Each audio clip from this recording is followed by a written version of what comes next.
เจริญพรสบายดีสบายดีอาตมาพระจอยสุขสวัสดีจากวัดลาวธรรม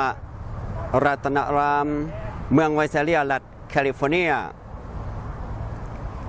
ขวางซ้ายมือของอาตมานี่พอออกดำเนินหารมนตรีหรือว่าพอออกแดนเป็นคณะอุปถัมภ์สมาคมเมืองปักตะวิวยุคขวามือนี่เป็นพอออกสุขสายสวัสดิ์เป็นตัวแทนคณะอุปถัมภ์วัดลาวธรรมรัตนารามสบายดีและอยู่จอทางทีวี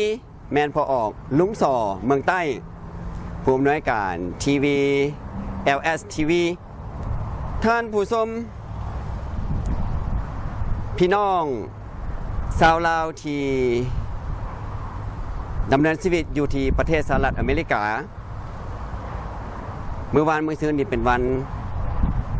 บุญเข้าพรรษาเทศกาลบุญเข้าพรรษาพอออกไม่ออกแต่ละคนเว้าเป็นเสียงเดียวกันเลยเป็นห่วงคิดฮอดและส่งกำลังใจไปยังประเทศลาว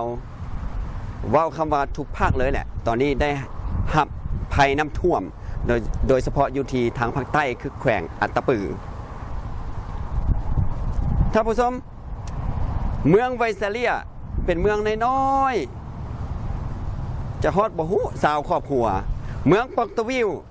กับเมืองน้อยๆบ่เท่าใดครอบครัวอย่างที่บอกเว้าเสียงเดียวกันคือเป็นห่วงพี่น้องชาวลาวที่ได้รับความลำบากณปัจจุบันฉะนั้นก็เลยเอาการมาคิดว่าเฮาเฮ็ดหยังสักอย่างได้บ่ช่วยหยังกันสักอย่างได้บ่ว่าซั่นพอออกไม่ออกกันมาเลยมาเว้านำอาตมาบอกว่าพระอาจารย์เฮาลองมาฮิปโฮมเอาเครื่องวัตถุสิ่งของแล้วไปช่วยพี่น้องที่ว่าได้รับภัยน้ำท่วมนี่ดีบ่ว่าซั่นอาตมาก็ว่าดีว่าซั่น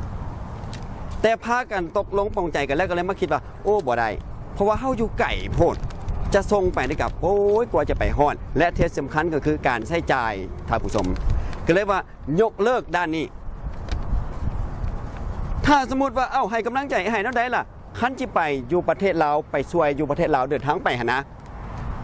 พระเนาะแน่นอนไปบ่ได้เนื่องจากว่าช่วงนี้เขาพรรษาถ้าไปได้โอ้ยครูบาจอยไปแล้วท่านผู้ชมไปแจกให้กับมือแล้วไปช่วยให้กับมือแล้วเพราะว่าใจฮักแล้วก็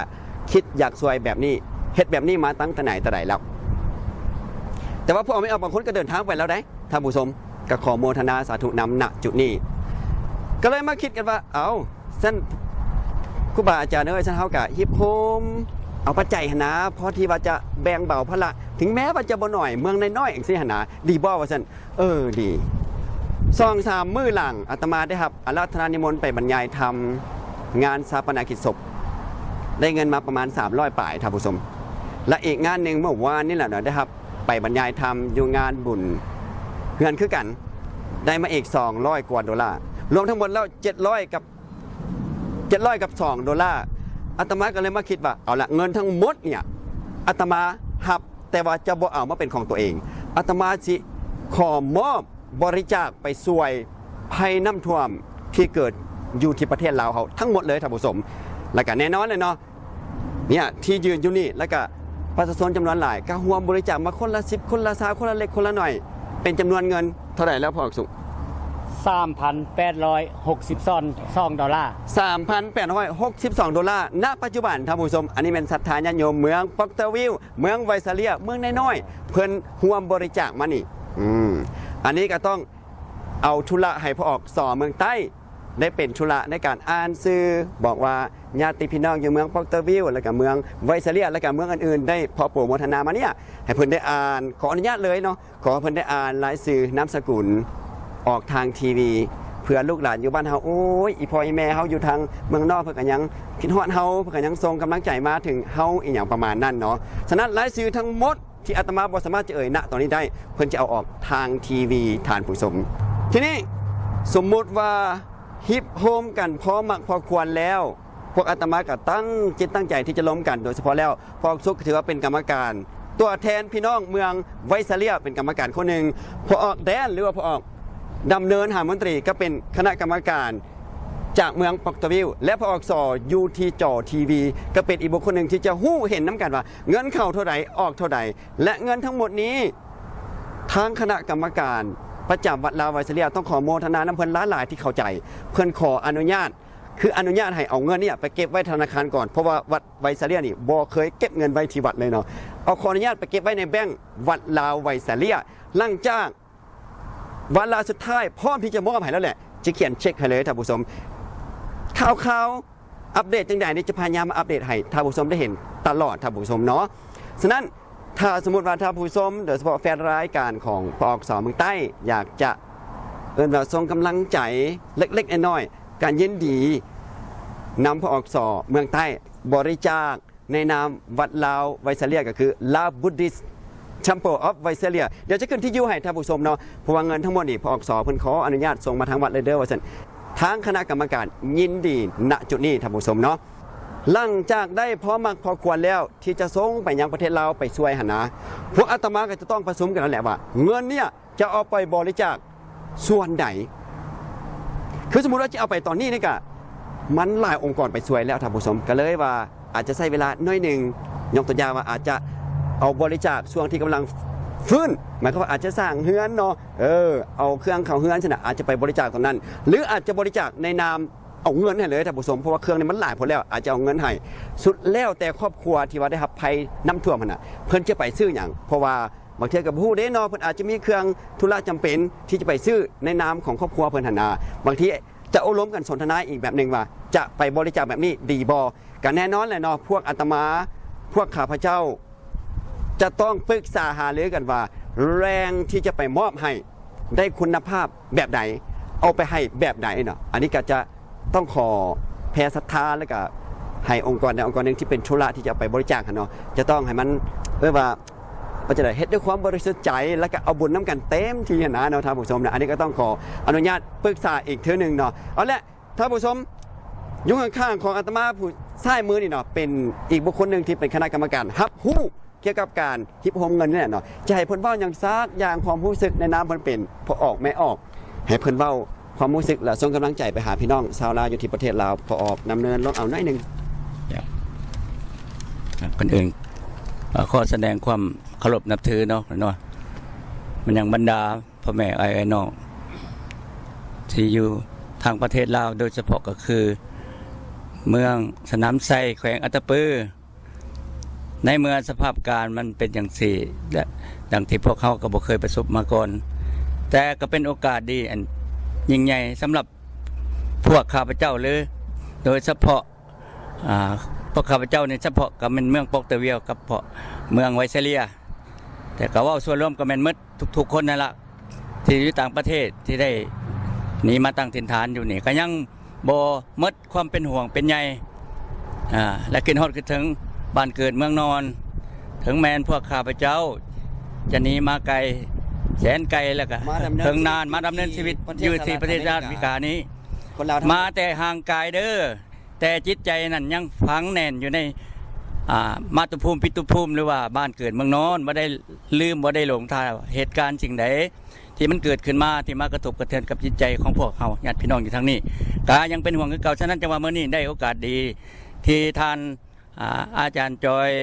เป็นผู้นำพาทางด้านฝ่ายวัดว่าศาสนาโดยเฉพาะคือข้าพเจ้าเองและท่านขับชุกก็นำพาทางฝ่ายนอกทางพอออกตัวญาติโยมก็ได้ฮิปโฮมจตุปัจจัยถึงว่าจะได้จำนวนหน่อยกะสร้างนอกคนไหนแต่ด้านจิตใจเนี่ยมันใหญ่มันหลวงหลายที่สุดหาเปรียบบ่ได้ที่จะอดคืนฮอดคิดถึงบ้านเกิดเมืองนอนบ่ได้ฉะนั้นเมื่อนี้ก็ได้โอกาสดีได้พากันมาส่งทานน้ำใจผ่านทาง LSTV โดยมีอาจารย์สอเมืองใต้เป็นผู้อำนวยการอยู่ทางนั้นหากว่าสิ่งใดที่พวกข้าพเจ้าหรือโดยเฉพาะแม่นอาจารย์จ่อยผู้นำพานี่หากยังบ่ถูกบ่ทันสิ่งใดสิ่งหนึ่งยังช้าขาดเขินไปก็ขออนุญาตจุดประสงค์คือความปรารถนาดีพวกข้าพเจ้าแม่นจุดประสงค์เน้นนักใส่ในการช่วยเหลือเบิ่งแย่งกันยามทุกข์ยามจนคือเป็นว่ายามเกิดอุทกภัย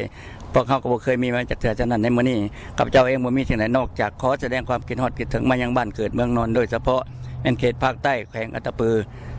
ขอให้ไปรอดปลอดภัยและขออาราธนาสิ่งศักดิ์สิทธิ์ทั้งหลายเด้อคนใดเด้อโด ดยเฉพาะยาแม่ธรณีผู้เพิ่นรักษาเพจน้ำแดนดินปัตตภีให้เพิ่นซอยให้บ้านเมืองได้กลับเข้ามาสู่สภาพเดิมให้พ่อแม่พี่น้องเฮาได้รับความผาสุกอยู่สบายกินแซ่บนอนหลับตลอดกาลนานไปตะไบสาธุเอามีหยัง ขออนุญาตเพิ่มเติมหนึงท่านผู้ชมติดใจคำหนึ่งที่พอออกดำเนินเว้าเมื่อกี้นี่คนลาวเขาจะอยู่ใส่ก็ตาม ถ้าบ่ช่วยกันตอนนี้บ่มีแล้วแหละท่านผู้ชมพระก็ตามชาวบ้านก็ตามคือชื่อว่าความเป็นลาวเขาจะต้องเบิ่งแยงกันช่วยเหลือกัน และให้กำลังใจกัน เท่าที่เขาจะเฮ็ดได้ อันนี้คือความปรารถนาและเป็นนิสัยของคนลาวเขาอยู่แล้วยิ้มต่อกันให้อภัยกันช่วยเหลือกัน และกินข้าวน้ำกัน เห็นบ่เวลาเขากินข้าวอ้อมวงกันนั่นแหละคือความสามัคคีท่านผู้ชมนะอีกท่านหนึ่งคือพอออกสุขสายสวัสดิ์เป็นบุคคลหนึ่งสำคัญแก่วัดแก่วาเพิ่นเป็นตัวแทนที่ทั้งพอออกผู้เฒ่าผู้แก่ให้เพิ่นนี่เป็นตัวแทนในการดูแลภาคส่วนนี้ฉะนั้นก็เลยอยากให้เพิ่นเว้าอย่างสักอย่างฝากกำลังใจไปหาพี่น้องอยู่ที่ประเทศลาวเอาคำว่าทุกแห่งเลยที่ว่าได้รับภัยน้ำท่วมณปัจจุบัน ก่อนอื่นก็ข้อแสดงความเคารพและนับถือผู้อาวุโสผู้ทรงคุณวุฒิทุกท่านเนาะขน้อยเนาะข้าพเจ้าคือสุขสายสวัสดิ์เนาะก็เป็นตัวแทนชาวลาวที่ได้มาตั้งถิ่นฐานอยู่ที่นี่ก็หลายฟ้าหลายปีผ่านมาเนาะก็ได้40กว่าปีแล้ว แต่ว่าเจอกันยังคิดฮอดคิดถึงพ่อแม่พี่น้องที่ได้อุปสบภัยน้ำท่วมเนาะอย่างนักอยู่บ้านเฮาเนาะก็ข้อแสดงความคิดฮอดคิดถึงพ่อแม่พี่น้องที่ทึกภัยน้ำท่วมในมื้อนี้เนาะข้าพเจ้าก็ในนามเป็นประชาชนชาวอเมริกันแต่ว่าใส่เสื้อเนื้อไข่มาจากประเทศลาวก็ยังบ่ลืมพ่อแม่พี่น้องประชาชนคนลาวเฮาหมดทุกคนให้เอากำลังใจนี้ไปสู้ต้องสู้ต้องพยายามสู้ให้มันจุดถึงพ้นอันตรายก็ข้อขอบใจเนาะเอากำลังใจสู้เพื่อชีวิตเฮาอยู่รอดปลอดภัยเนาะก็ข้อขอบใจทุกท่านเนาะ อาตมาในนามพระสงฆ์วัดลาวธรรมรัตนารามเมืองไวเซเลียรัฐแคลิฟอร์เนียและก็พวกข้าพเจ้าทั้งหมดที่ยืนอยู่นี่และที่ยังบ่ได้มายืนอยู่นี่ขอฝากกำลังใจขอฝากความหักขอฝากความเป็นห่วงไปหาพี่น้องชาวลาวทั่วประเทศเลยที่ได้รับภัยน้ำท่วมสุดนี้อันนี้คือกำลังใจจากพวกข้าพเจ้าที่ยืนอยู่นี่และอันหนึ่งที่ข้าพเจ้าอยากขอโมทนาและก็ขอบใจล้อหลายไปหาเจ้าหน้าที่ทุกท่านที่ว่าช่วยเอาจริงเอาจังช่วยคนลาวน้ำกันที่ผู้ที่ได้รับภัยน้ำท่วมสุดนี้ด้วยความ